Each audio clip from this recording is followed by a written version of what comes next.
বৃহস্পতিবার দিন অথবা রাত যেই কোনো সময় একটি তাসবিহ যদি আপনি পাঠ করতে পারেন, আল্লাহ বলেন আমি তোমার হয়ে গেলাম ও আমার বান্দা বান্দি, আজকে তুমি আমার কাছে যা চাইবা তাই পেয়ে যাইবা, যেই দোয়া করবা সেই দোয়া কবুল হবে, মনের আশা তোমার পূরণ করে তোমার ভাগ্যকে আমি আল্লাহ পরিবর্তন করে দেব।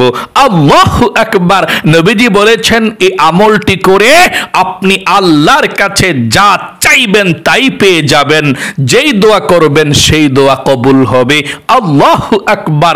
তাহলে অবশ্যই প্রিয় দিনী ভাই এবং মহিলা মা ও বোনেরা, বৃহস্পতিবার দিনে না হয় রাতে যেই কোনো সময় এই তাসবিহটি আপনি মন থেকে পাঠ করবেন, ইনশাআল্লাহ কপাল খুলে যাবে, ভাগ্য পরিবর্তন হবে। শুধুমাত্র 11 বার পাঠ করলেই হবে ইনশাআল্লাহ। আপনি যদি অসুস্থ থাকেন আল্লাহ সুস্থ করে দিবে, আপনি যদি পেরেশানির মধ্যে থাকেন আল্লাহ পেরেশানিগুলোকে দূর করে দিবে, দুঃখ কষ্ট বালা মুসিবত বিপদ আপদ সব কিছুকে দূর করে আপনার জীবনকে আল্লাহ সুন্দর করে দিবে। তাহলে অবশ্যই আমলটি শিখতে হলে মনোযোগ সহকারে আলোচনাটা বুঝতে হবে, তাহলে আপনি আমলটি শিখে আমলটি করে ধন্য হতে পারবেন ইনশাআল্লাহ। প্রিয় দিনী ভাই এবং মহিলা মা ও বোনেরা, বৃহস্পতিবারের দিনে না হয় রাতে যেই কোনো সময় এই ছোট্ট তাসবিহটি 11 বার পাঠ করতে পারেন, আল্লাহ বলেন আমি তোমার হয়ে গেলাম, আমার কাছে বলো বান্দা বান্দি তুমি কি চাও, আমি আল্লাহ রব্বুল আলামিন তোমাকে দিয়ে দেব। যারা অভাব অনটনের মধ্যে আছেন আল্লাহর কাছে বলবেন, দুঃখ কষ্টের মধ্যে আছেন আল্লাহর কাছে বলবেন, যারা অসুস্থ আছেন আল্লাহর কাছে বলবেন, যেই দোয়া করবেন সেই দোয়া কবুল ও মঞ্জুর হয়ে যাবে। আসমান এবং জমিনের যত খাজানাগুলো আছে, রিজিকের খাজানার চাবি একমাত্র আল্লাহর কাছে। আল্লাহ বলেন ওয়ালিল্লাহি খাযাইনুস সামাওয়াতি ওয়াল আরদ, আসমান এবং জমিনের যত খাজানা ভান্ডার আছে সব কিছুর চাবি হচ্ছে আল্লাহ রাব্বুল আলামিনের কাছে। আল্লাহু আকবার।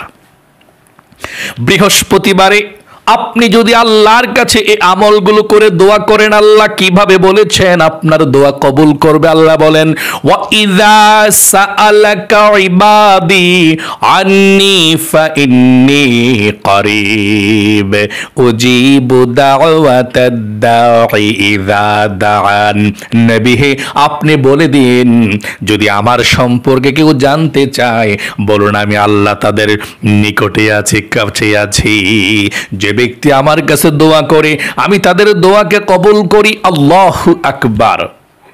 আপনি যদি আজকে আমলটি করতে পারেন, আল্লাহ কোরআনুল কারীমের মধ্যে বলেছেন সব কিছু আপনার জন্যে আল্লাহ তাআলা দিয়ে দিবে, রিজিক দিবে। আসমান এবং জমিনের যত রিজিকের যত বরকতের চাবি আছে আল্লাহ সব কিছু আপনার জন্য মুক্ত করে দিবে। আল্লাহ বলেন ওয়ালাউ আন্না আহলাল কুরআ আমানু ওয়াত্তাকাউ, আল্লাহ বলেছেন যে ব্যক্তি আল্লাহর উপরে ঈমান আনবে, আল্লাহকে বিশ্বাস করবে, নামাজ রোজা করবে, লাফাতাহনা আলাইহিম বারাকাতিম মিনাস সামাই ওয়াল আরদ, আসমান এবং জমিনের যত বরকতের দরজা আছে আল্লাহ খুলে দিবেন। তাহলে অবশ্যই আল্লাহর প্রতি বিশ্বাস, আল্লাহর প্রতি ভালোবাসা, আল্লাহর প্রতি ঈমান রেখে আপনি আমলটি করবেন বৃহস্পতিবারের দিন অথবা রাত। আর আল্লাহ সঙ্গে সঙ্গে বলবেন বান্দা আমি তোমার হয়ে গেলাম, বলো কি বলবা। তাহলে আমলটির কথা আপনাদেরকে বলে দিচ্ছি, বৃহস্পতিবারের দিনে না হয় রাতে আমলটা করবেন। কেন বৃহস্পতিবারে করবেন? বৃহস্পতিবার খুবই গুরুত্বপূর্ণ দিন। আল্লাহর নবীজি বৃহস্পতিবারে রোজা রাখতেন। সাহাবায়ে কেরামরা জিজ্ঞেস করলেন ইয়া রাসূলুল্লাহ প্রতি বৃহস্পতিবার আপনি কেন রোজা রাখেন? নবীজি বললেন বৃহস্পতিবারে আল্লাহ তাআলা আসমানের দরজা খুলে দেয়, যারা দুনিয়ার যত মুমিন মুসলমান আছে সবার আমল নামাটা সপ্তাহের মধ্যে 2 দিন সোমবার এবং বৃহস্পতিবার আল্লাহর সামনে উপস্থাপন করা হয়।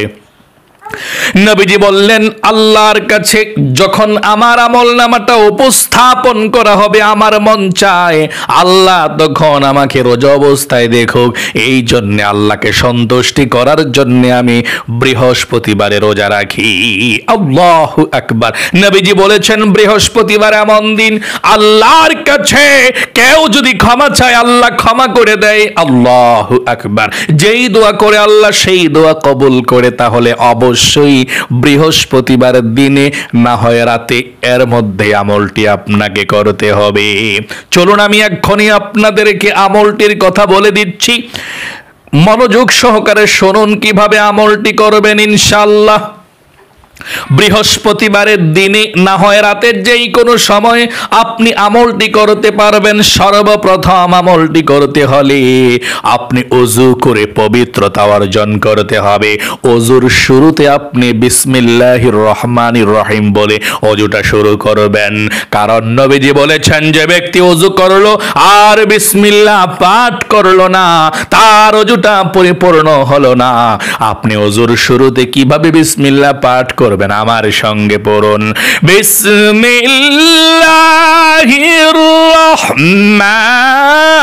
রহমানির রহিম। সুন্দর করে আপনি বিসমিল্লাহির রহমানির রহিম পড়ে তারপর ওযুটা আপনি শুরু করবেন। ওযুটা সুন্দর করে করার পর কালেমায়ে শাহাদাত পাঠ করবেন। নবীজি বলেছেন, ওযু করার পর যদি কেউ কালেমায়ে শাহাদাত পাঠ করতে পারে, আল্লাহ রাব্বুল আলামিন 8 জান্নাতের দরজা খুলে দেয়। সে যেই কোনো জান্নাতের দরজা দিয়ে যেই কোনো জান্নাতের মধ্যে প্রবেশ করতে পারবে। আল্লাহু আকবার। এই জন্যে যখনই ওযু করবেন তখনই আপনি কালিমায়ে শাহাদাত পাঠ করবেন। আমার সঙ্গে একটিবার কালিমায়ে শাহাদাতটা পাঠ করুন ইনশাআল্লাহ। আশহাদু আল্লা ইলাহা ইল্লাল্লাহু ওয়াহদাহু লা শারীকা লাহু ওয়া আশহাদু আন্না মুহাম্মাদান আবদুহু ওয়া রাসূলুহু। এভাবে আপনি কালিমায়ে শাহাদাতটা পাঠ করবেন। তারপরে পবিত্র একটি জায়গাতে বসে যাবেন আমলটি করার জন্য। কারো সঙ্গে কথা বলবেন না আমলটি শুরু করে দিলে শেষ হওয়ার আগ পর্যন্ত। 1 নম্বরে পবিত্র একটি জায়গাতে বসে আপনি সর্বপ্রথম 1 নম্বরে জীবনের সমস্ত গুনাহগুলো ক্ষমা হওয়ার জন্য 11 বার ইস্তিগফার পাঠ করবেন। 11 বার ইস্তিগফার পাঠ করবেন। আল্লাহ জীবনের সমস্ত গুনাহগুলো ক্ষমা করে দিবে। আর ইস্তিগফার পাঠ করলে আল্লাহ রিজিককেও বৃদ্ধি করে দেয় এবং আপনাদের পরিবার সংসারে শান্তি দিবে, সুখ দিবে। সন্তান না থাকলে সন্তান দিবে, সন্তান থাকলে নেককার বানিয়ে দিবে। জান্নাত থেকে শরবত প্রাণ করাবে, আপনাকে জান্নাতে প্রবেশ করাবে। ইস্তিগফার পাঠ করলে এত লাভ। কতবার? 1 নম্বর ইস্তিগফার 11 বার। এভাবে আস্তাগফিরুল্লাহ ওয়া আতুবু ইলাইহি, এভাবে আপনি 11 বার ইস্তিগফার পাঠ করবেন। 11 বার। 2 নম্বরে নবীজির প্রেম ভালোবাসা মনের মধ্যে নিয়ে আপনি 11 বার দুরুদ শরীফ পাঠ করবেন। আপনি যেই কোনো দুরুদ শরীফ পাঠ করতে পারেন, কোনো সমস্যা নেই। 10 বার দুরুদ শরীফ আপনি 11 বার দুরুদ শরীফ পাঠ করবেন। 11 বার দুরুদ শরীফ পাঠ করলে আল্লাহ আপনাকে 110টি রহমত নাজিল করবে। 110টি নেকি আল্লাহ আমলনামার মধ্যে লিখে দিবে। 110টি গুনাহকে আল্লাহ আমলনামা থেকে কেটে দিবে এবং নবীজির রওজায় আপনার দুরুদের হাদিয়াটা পৌঁছে দিবে। নবীজি আপনার নাম ধরে আল্লাহর কাছে রহমতের দোয়া করে দিবে। এই জন্য 2 নম্বরে আপনি 11 বার দুরুদ শরীফ পাঠ করবেন। যেই কোনো দুরুদ শরীফ পড়তে পারেন, কোনো সমস্যা নেই। দুরুদে ইব্রাহিম যদি পড়তে চান, হ্যাঁ পড়তে পারেন, ভালো। না পড়লে ছোট দুরুদ শরীফও পড়তে পারেন। যেমন আমার সঙ্গে পড়ুন, সাল্লাল্লাহু আলাইহি ওয়াসাল্লাম, সাল্লাল্লাহু আলাইহি ওয়াসাল্লাম। 3 নম্বরে যেই দোয়াটা পাঠ করলে আল্লাহ বলেন আমি তোমার হয়ে গেলাম, বলো আমার কাছে কি চাও আমি তোমাকে তাই দিয়ে দেব। ওই দোয়াটা আপনি 11 বার পাঠ করবেন। আমার সঙ্গে সঙ্গে দোয়াটা পড়ুন ইনশাআল্লাহ, আমার সঙ্গে সঙ্গে পড়ুন, 11 বার এভাবে পাঠ করবেন। সুবহানাল্লাহি ওয়া বিহামদিহি সুবহানাল্লাহিল আযীম ওয়া বিহামদিহি আস্তাগফিরুল্লাহ ওয়া আতুবু ইলাইহি। একবার সহজ, মানে সুবহানাল্লাহি ওয়া বিহামদিহি সুবহানাল্লাহিল আযীম, তারপরে ওয়া বিহামদিহি আস্তাগফিরুল্লাহ ওয়া আতুবু ইলাইহি। আবারও শুনুন, সুবহানাল্লাহি ওয়া বিহামদিহি সুবহানাল্লাহিল আযীম ওয়া বিহামদিহি আস্তাগফিরুল্লাহ ওয়া আতুবু ইলাইহি। আপনি আমার সঙ্গে দোয়াটি আশা করি পড়তে পেরেছেন। আবার পড়ুন শেষবার, সুবহানাল্লাহি ওয়া বিহামদিহি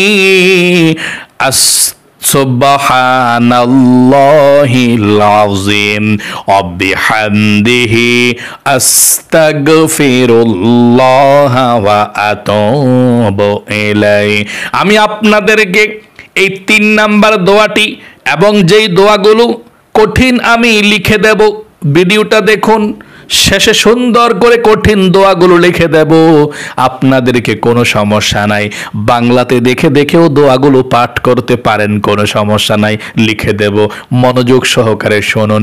ও মহিলা মা বোনেরা, ভাই বোনেরা, যেই আমলটা কঠিন হয় কিন্তু করতে পারবেন না, তারপরেও যদি আপনি আমলের কথাগুলো শোনেন, যতক্ষণ পর্যন্ত শুনবেন ততক্ষণ পর্যন্ত আমল নামার মধ্যে নেকি লেখা হবে এবং আল্লাহ সওয়াব দিবে। ভালো কথা শুনলেও লাভ, সওয়াব পাওয়া যায়। আমলের কথা শুনলেও লাভ, আমল না করলে শুনলেও আপনি একটি সওয়াব পেয়ে যাবেন। আল্লাহু আকবার। আমি দোয়াগুলো সুন্দর করে লিখে দেব বাংলাতে, সমস্যা নাই, শুনতে থাকুন মনোযোগ সহকারে। তাহলে 3 নাম্বার দোয়াটা একটু কঠিন। প্রথমে ইস্তিগফার কতবার? 11 বার। 2 নম্বরে দুরূদ শরীফ 11 বার। 3 নম্বরে এই দোয়াটা একটু কঠিন মনে হয়, 3 নম্বর দোয়াটা। 3 নম্বর দোয়াটা লিখে দেব, সুবহানাল্লাহি ওয়া বিহামদিহি সুবহানাল্লাহিল আযীম ওয়া বিহামদিহি আস্তাগফিরুল্লাহ ওয়া আতুবু ইলাইহি। 3 নম্বর দোয়াটা 11 বার পাঠ করবেন। 4 নম্বর দোয়াটা আপনি বিপদ আপদ থেকে আল্লাহ উদ্ধার করবে। সব দুঃখ পেরেশানি কষ্টগুলোকে আল্লাহ দূর করে দিবে। আপনার যত অশান্তি আছে আল্লাহ সমস্ত অশান্তিগুলোকে দূর করে দিবে। 11 বার পাঠ করবেন এই দোয়াটা। দোয়াটা হলো, আল্লাহুম্মা ইয়া হাল্লালাল মুশকিলাত, আল্লাহুম্মা ইয়া হাল্লালাল মুশকিলাত, আল্লাহুম্মা ইয়া হাল্লালাল মুশকিলাত। 11 বার, আল্লাহুম্মা ইয়া হাল্লালাল মুশকিলাত, ইয়া হাল্লালাল মুশকিলাত 11 বার পাঠ করবেন। আবারও বলছি, আল্লাহুম্মা ইয়া হাল্লালাল মুশকিলাত, যত বিপদ আপদ আছে সব কিছুকে আল্লাহ দূর করে দিবে আপনার। 4 নম্বরে এই দোয়াটাও আমি আপনাদের জন্য মানে সহজে যাতে আমলটা করতে পারেন লিখে দেব 4 নাম্বার দিয়ে। 5 নম্বরে আপনার যত চাওয়া আছে, যত মনের আশা আকাঙ্ক্ষা আছে আল্লাহ পূরণ করে দিবে 5 নাম্বার দোয়াটা পড়লে। আর এই দোয়াটা হচ্ছে, আল্লাহুম্মা ইয়া কাদিয়াল হাজাত, আল্লাহুম্মা ইয়া কাদিয়াল হাজাত, আল্লাহুম্মা ইয়া কাদিয়াল হাজাত। আবার বলুন, আল্লাহুম্মা ইয়া কাদিয়াল হাজাত। এই দোয়াটাও সুন্দর করে লিখে দেব ইনশাআল্লাহ। 5 নাম্বার দোয়াটা 11 বার পড়বেন, আল্লাহ মনের সব আশাগুলো আপনার পূরণ করে দেবে ইনশাআল্লাহ। 6 নম্বরে আপনি এই রোগ মুক্তির যেই দোয়া আছে এই দোয়াটা আপনি পড়বেন, আল্লাহুম্মা ইয়া শাফিআল আমরাদ, আল্লাহুম্মা ইয়া শাফিআল আমরাদ, আল্লাহুম্মা ইয়া শাফিআল আমরাদ, আল্লাহুম্মা ইয়া শাফিআল আমরাদ 11 বার পাঠ করবেন। এই 6 নাম্বার এই দোয়াটাও লিখে দেব, 6 নাম্বার দোয়াটা।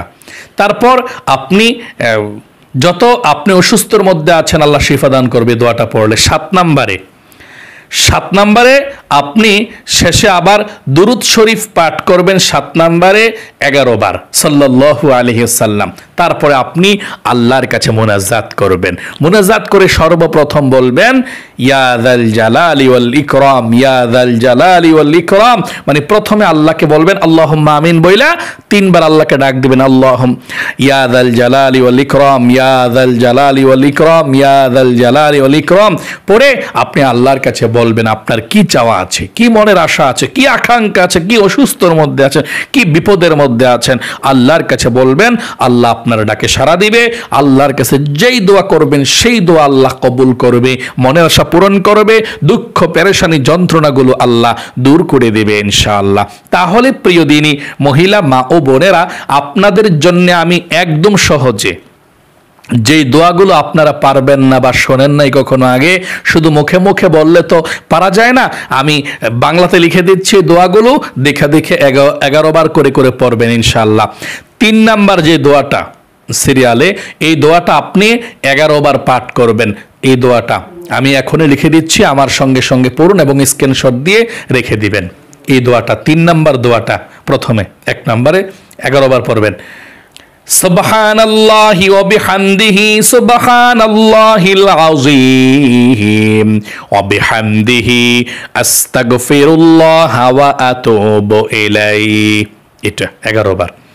4 নাম্বার যে দোয়াটা, 2 নাম্বার 4 নাম্বার দোয়াটাও 11 বার পড়বেন। এই দোয়াটা আল্লাহুম্মা ইয়া হাল্লালাল মুশকিলাত, আল্লাহুম্মা ইয়া হাল্লালাল মুশকিলাত। 5 নাম্বার যে দোয়াটা, এটাও আপনারা 11 বার পড়বেন, আল্লাহুম্মা ইয়া কাদিয়াল হাজাত 11 বার। 6 নাম্বার যে দোয়াটা আল্লাহ শেফা দান করবে, রোগ মুক্তি করবে, এই দোয়াটাও আপনি 11 বার পড়বেন, আল্লাহুম্মা ইয়া শাফিআল আমরাদ, আল্লাহুম্মা ইয়া শাফিআল আমরাদ 11 বার। তারপরে যেগুলা দুরুদ শরীফ শেষে আপনি পড়তে পারবেন আমি জানি, তারপরে মুনাজাত করবেন ইনশাআল্লাহ। এই কঠিন দোয়াগুলো আমি লিখে দিয়েছি, আপনারা দেখে দেখে পাঠ করবেন 11 বার করে করে ইনশাআল্লাহ। তাহলে আজ এ পর্যন্তই। আল্লাহ আপনাদের সকলকে ভালো রাখুক, আপনাদেরকে সুস্থ করে দেখ, বিপদ আপদ দূর করুক। জীবনে একবার হইলেও আল্লাহ মক্কা মদিনায় নেক। সকলে কমেন্ট বক্সের মধ্যে লিখবেন আমিন এবং ভিডিওতে লিখবেন, একটি লাইক দিবেন ভিডিওতে। আল্লাহ যারা যারা ভিডিওতে আমিন লেখে এবং একটি লাইক দিয়ে অংশগ্রহণ করেছে তাদেরকে তুমি কবুল করো, মঞ্জুর করো, দুনিয়ার মধ্যে সবচেয়ে সুখী বানাও, জীবনকে সুন্দর করো, আমিন। আজ এ পর্যন্তই, আবারও অন্য কোনো ভিডিওতে দেখা হবে ইনশাআল্লাহ। সেই পর্যন্ত আপনাদের সকলের সুস্বাস্থ্য আল্লাহর কাছে কামনা করে আজ এখানে বিদায় নিচ্ছে। আসসালামু আলাইকুম ওয়া রাহমাতুল্লাহি ওয়া বারাকাতুহু।